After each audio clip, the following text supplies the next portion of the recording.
Swayam Prabha. Digital India. Educated India.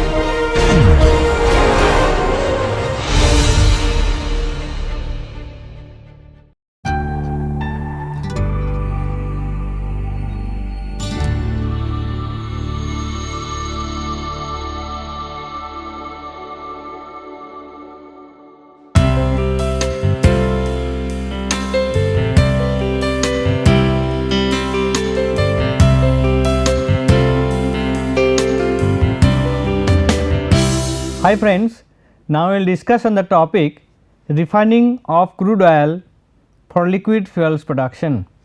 So, in the last 2-3 classes we have discussed on the petroleum and then how it is produced, its properties and characteristics and the different products which you can get through the refining also.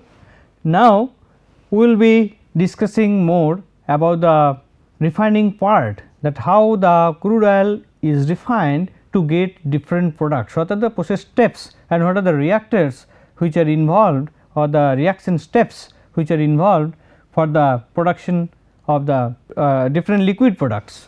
So, the contents of this: refinery flow sheet, desalting, atmospheric distillation, vacuum distillation and conversion processes.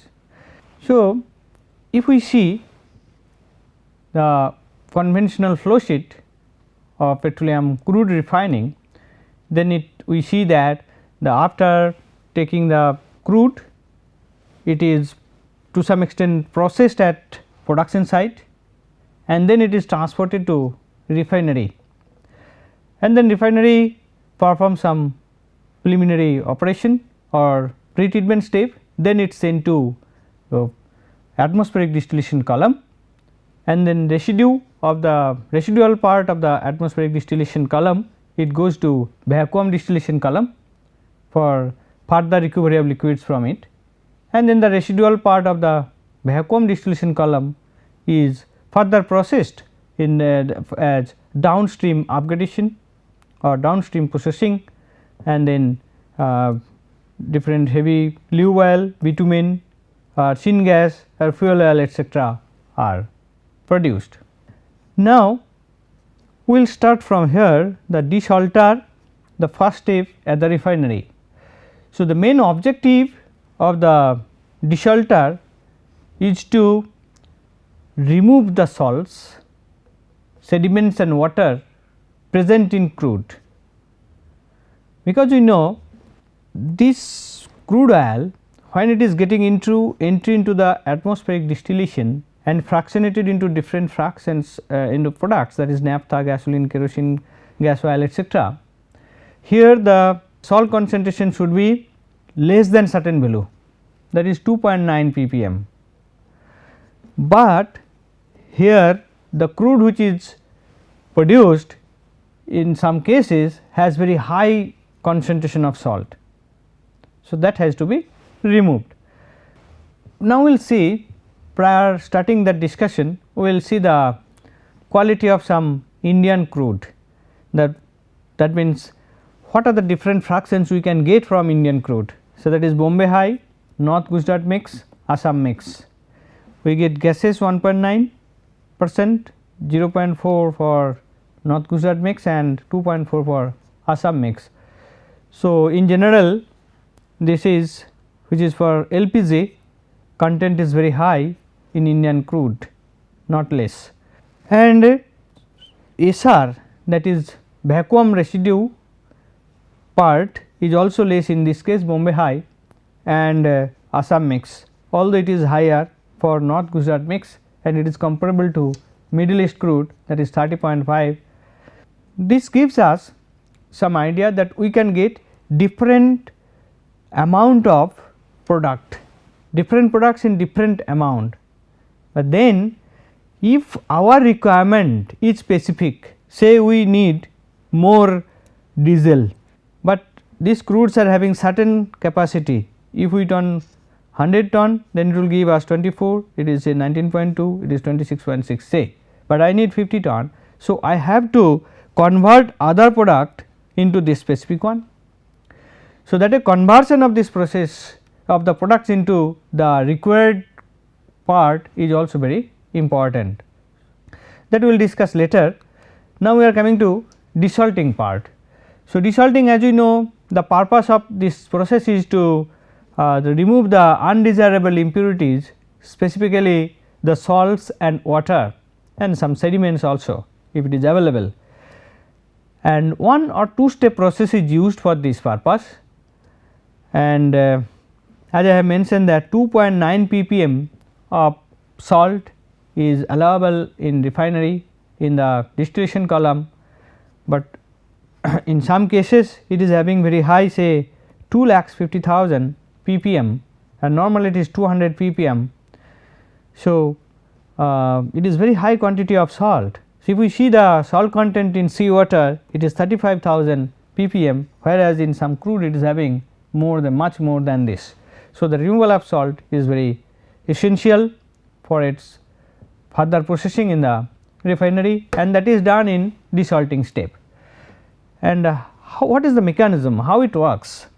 So, if we see, the water is present in the crude either as a separate phase or it makes a water in oil emulsion.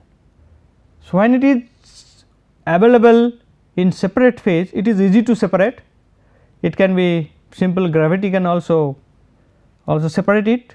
So, gravity, oil water separators or surge tanks or desalting vessels, all those will easily separate this water, but water which is in emulsified form, that is not very easy to separate, and that emulsified water also contains the salt of the crude oil. So, our objective to remove that emulsified water along with the salt from the crude oil, that is the desalting step. And as I have discussed, that salt is present in the form of crystalline solids or soluble in the emulsified water. So, if we want to remove this salt, so one way we can, if we are able to remove the emulsified water, then salt will come, but that salt which is in crystallized and as a solid form, that cannot be removed. For that we have to add some more water. So, water is added, heat is applied, so that the external or the solid salts can be dissolved in it, and heat will also help to break the emulsion, and the emulsified water along with the brine will also, or the salts or the brine solution will come out from the crude. So, this is the principle of this, the desalting step. So, how it is done? The initially salt separation takes place at the production site, as I have mentioned, that is the separate phase of the water can be separated easily, then it is transported to the refinery site, and then desalting takes place, and water is added and then mixed, and it is using mixing valve or static mixers to ensure a proper contact between the crude oil and the water, and then passing it to a separating vessel where the separation of phases takes place, water and oil phase. Then how much fresh water we will need? That will obviously depend upon the salt content. Normally 3 to 10% is used, and this salt content is also indirectly assumed by its degree API or specific gravity. So, specific gravity also helps to decide how much salt, how much water, fresh water need to be added. So, once we are giving the fresh water, then it will dissolve the solid salts, and we need to break the emulsified droplets also. So, how we will do it? Some demulsifier are also added, some chemicals can be added, or heating can also work on it, or some electricity can be applied. So, if we apply electric field, then the circular layer which we saw that brine droplets, this brine droplets as shown here, say water droplets in circle in the crude oil this is containing different types of molecules which is at the surface of it, and it is giving a stability to this. So, we have to break this. So, now this positive and negative, if charges which are available at the surface, now if we apply a positive and negative field, electric field by using a positive and negative electrode, then these will be oriented, the positive and negative ions will be oriented, and it will be deformed and rupture can also take place. If we apply very high voltage, then this will rupture and small particles will form. So, that may be more stable. So, this is the phenomena which can take place in the crude related to emulsified water droplets. So, we are adding fresh water here, and this fresh water when we are adding, this is not having that much of plus minus ions on it, but when it will be getting some time to be in contact and proper mixing will be there, and then there will be some coalescence, the droplets which we are adding, the fresh water droplets and emulsified water droplets can coalesce and it will settle. This is the mechanism for the removal of this, and the mixing of this, that will depend upon, easy mixing of this will depend upon the rupturing of this emulsified layer. So, that emulsion, the breaking of the emulsifying droplets of the water in it, and this application of electric field is used in the desalting devices in the refinery, and the factors which affect the performance of the desalting process are settling time. See, if we have one desalter is a horizontal vessels. So, the crude oil along with water flows horizontally, and then applied then voltage is applied, electric field is generated. So, in this case the settling time of the crude in this, the oil particles in this desalter, then demulsifying injections, how much demulsifiers we are adding, how much heat we are adding, then addition of fresh water, how fresh water we are adding, and effective mixing of oil and water. So, that two different phase, there will be transfer of salts from the organic to aqueous phase, and how many chemicals for breaking the emulsion we are using, as well as electricity. The electricity will also help to break the emulsion. So, now if we see the settling time, so if we consider a Stokes law region, the settling time or settling velocity will be this one. So, now r is the radius of the droplets, and del rho is the variation in the difference in the density of the liquid and water and your the oil phase, and then this eta is the viscosity of the oil phase. So, now if we want to get less residence time, we have to get more V. More V we can get by increasing r, the diameter of the droplets, which is done by application of heat or by application of electric field. We can get the more del rho value. So, that more del rho value means rho 1 minus rho 2, that has to be increased. Rho is the oil phase and this is water phase. So, if we use more water, so that the variation, this difference will change. If we increase the temperature, then also density of water will change and oil will change. So, that del rho will also change, and viscosity will also change with the temperature.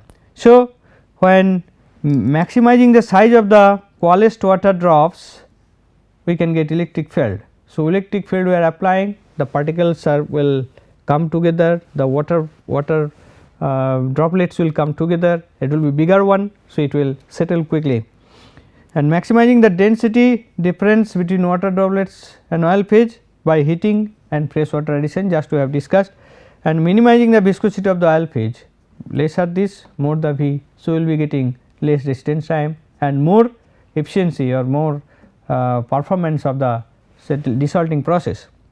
but how much electricity we will apply, that will also guided by this formula, F is equal to K into E square d to the power 6 by S to the power 4. So, here F is equal to electrostatic force between two adjacent droplets, and then E is the voltage gradient. So, how much gradient we are applying, and K is the dielectric constant, and D is the diameter of water droplets, and S is center to center distance between two adjacent droplets. So, these are the factors which decides what will be the electrostatic force to adjacent droplets. Now, there is some critical voltage. If we apply more voltage, then the particles can be emulsified water droplets can be broken into smaller one and can be more stable one. So, this critical voltage is given as this formula E C is equal to K into root of T by D, when T is the surface tension, D is the diameter of droplet. Now, we will see the desalting process. So, desalting, as you know that this is a horizontal vessels where separation takes place. So, here we will be adding water, fresh water and our crude oil. So, fresh water is added here, it is going to this place, and crude oil is coming here, and demulsifying agent is also added, and we are giving proper mixing and then through valve, and then it is separated. So, oil phase will go up, low density, and water phase will come from the bottom as the density is higher. So, this is the process for the desalting. Now, mixing valve we have used, we have added here demulsifier agent, but some configuration is also there. Without demulsifying agent, the heat can also be working, can also work as heater emulsifier. So, this in this case unrefined crude and process water enters into this gravity settler, and it where electric field is applied, where electric field is applied. So, we are in some case we are using the demulsifying agent, in some case electric field is applied, and in reality electric field is applied, and it has more efficiency for the separation of the salts from the crude oil. So, we will get desalted crude and we will get effluent water. The typical operating conditions of desalting units is temperature around 120 degrees centigrade to 130 degrees centigrade, and it will depend upon, as I have mentioned, that depend upon the API gravity of the crude. So, here it is shown crude API gravity increasing. So, we are having higher temperature, and pressure is around 2 to 3 kg per centimeter square above bubble pressure to prevent vaporization. Typical residence time is 20 to 30 minutes, that is dictated by electrode area, and mixing valve typical pressure drop is 1.07 to 0.05 kg per centimeter square, and wash water addition is around 4 to 6%, somewhere it is 10 to 7% also mentioned. And there may be single step or two step process. So, if the salt content is less, we can go for single step, if it is more, then we can go for double step. If we want to get more purity, we can go for double step. For single step, you see crude storage, then it is we are taking it to preheat exchanger, and we are adding fresh water along with chemical injection. So, chemical injection, fresh water and crude, it is coming and heated and it is mixed, then desalting. So, desalting oil phase and water phase. So, brine to dispose, and this water we are using, and then we are using for fractionation in atmospheric distillation column, the single step desalting process. Here we can get around 95% of salt removal, and while the concentration is also less, we can go for it, and high concentration we can go for two step to get more cleaning of the salt, pore removal of the salt from it. And in this case, the water which is added in the first step is coming out from the water generated in the second step. So, that is used here, and then in the first step we are getting water. So, this water we are taking some as a disposal, and some part we are using here also. And then in the second part it is coming the oil part from the first desalter, it is going to second desalter for further removal of the salts from it, and we also add fresh water. So, this water is again going there and some part is going to this part. So, that way we are getting the removal of the salts from the crude oil with the water, and after heating it comes here to atmospheric distillation. So, this is two step process for desalting. Next we are coming to atmospheric distillation unit. So, atmospheric distillation unit, this here the fractionation takes place. So, vapors are formed at higher temperature, then it goes up and then condensation takes place, then the vapor condensed and it comes here. So, we will get liquid product, and here also in between we can also get different other products, and then pump around is used to get the more purity of this product, different fractions, and this is the after desalting crude is coming here. And normally atmospheric distillation is a very large vertical steel cylindrical column with diameter of around say 65 centimeter to 11 meter and height up to 60 meter, and here normally we are having say 40 to 50 actual trays in it, and we have 2 to 3 trays, there is some pump around, and temperature here 8 to 10 degree above water dew point, that is 120 to 130 degree centigrade typical, and flash zone below cracking temperature, that is 350 to 380 degree centigrade, here 350 to 380 degree centigrade, and here it is 120 130 degree centigrade. And pressure drop we get here, pressure drop in condenser 0.3 to 0.5 kg per centimeter square, and per tray there is some pressure drop that is equal to 0.08 to 0.1 kg per centimeter square. And in this process we get different products, and those products are LPG, light naphtha, heavy naphtha, aviation turbine fuel, kerosene, light gas oil and heavy gas oil, that is a high speed diesel, and then atmospheric residue.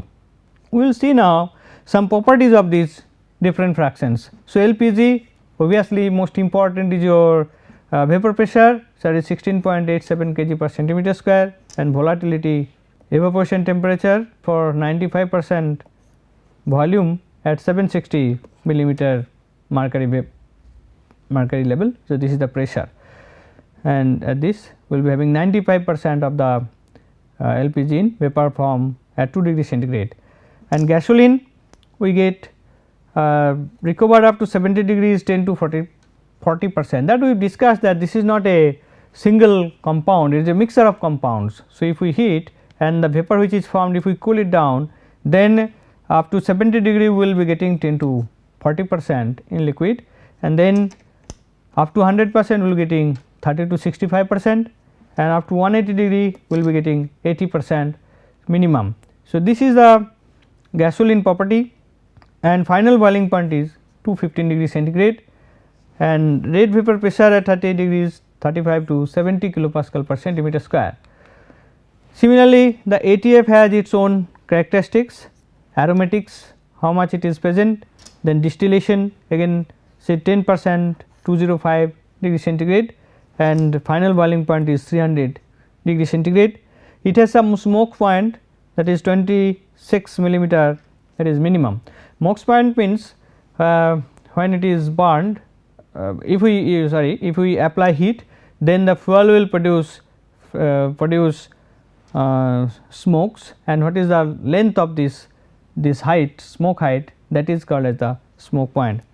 So, freezing point is minus 47 degree centigrade maximum, flash point 38 degree centigrade, that is minimum, and then RVP is 35 to 70 kg kilopascal per centimeter square. So, for similarly for kerosene we are having volume percentage below 200 degree centigrade is 20, final boiling point 300 degree centigrade, and flash point 35 degree centigrade minimum, and smoke point 18 millimeter minimum, sulfur is 0.25 weight percent. High speed diesel, it also has some, this 90% volume should come at 366 degree centigrade, and flash point is 32 degree, sulfur is 0.25% and cetane number is 45, and these are the revised data. And fuel oil, we have some sulfur content, high sulfur, viscosity is also higher in this case, and flash point is also higher in this case. Now, if we think about the design variables for the atmospheric distillation column, so atmospheric distillation column and desalter both are considered simultaneously. So, desalter temperature and pre-flash, then heater outlet temperature and flash zone temperature, overflash, and then column and flash zone pressure and type of condenser, what type of condenser we are using for cooling the vapor and to get it into condensed form, and that also influence the performance, and it is also design parameter. And location and number of pump arounds and stripping of stream and number of trays, how many trays are used, that is also important design consideration.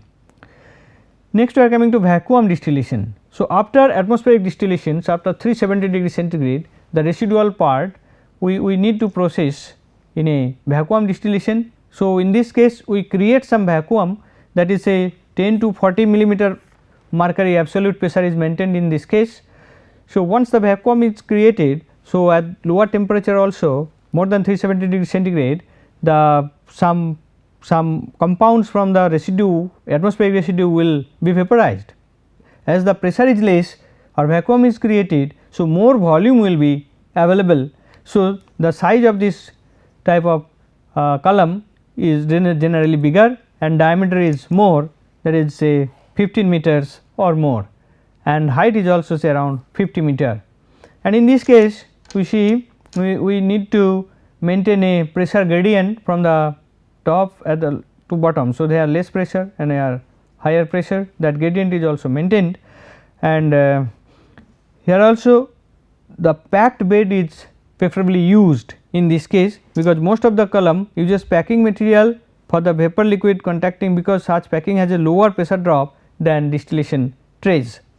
So, here it is coming here. So, we are getting some time, and then different products we are getting LVGO and HVGO, heavy gas oil and light gas oil vacuum obtained from the vacuum distillation column.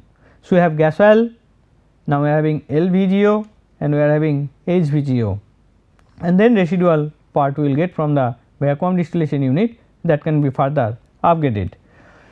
And VDU design issues are like say preheat train, say heater outlet temperature, then flash zone temperature, type of column or pressure, type of vacuum, and then steam rates, and then type of internals, top temperature, number of location of pump arounds. Here also just like this, just like atmospheric distillations, we can use some pump around, and ejector versus vacuum pumps or combination. So, how the vacuum has been created, as a steam ejector or vacuum pump. So, that also a matter of consideration for its design.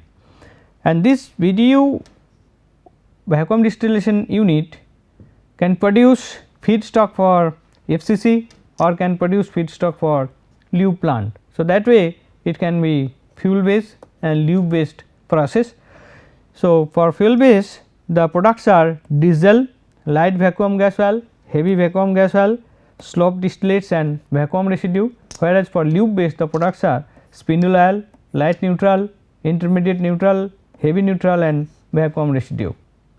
Now, we have discussed how the crude oil is pretreated or desalted, and then it is passed through the atmospheric distillation and get different liquid products from it, and the residue from the atmospheric distillation is further distilled in the vacuum distillation column, and we get different products LVGO, HVGO and the residue.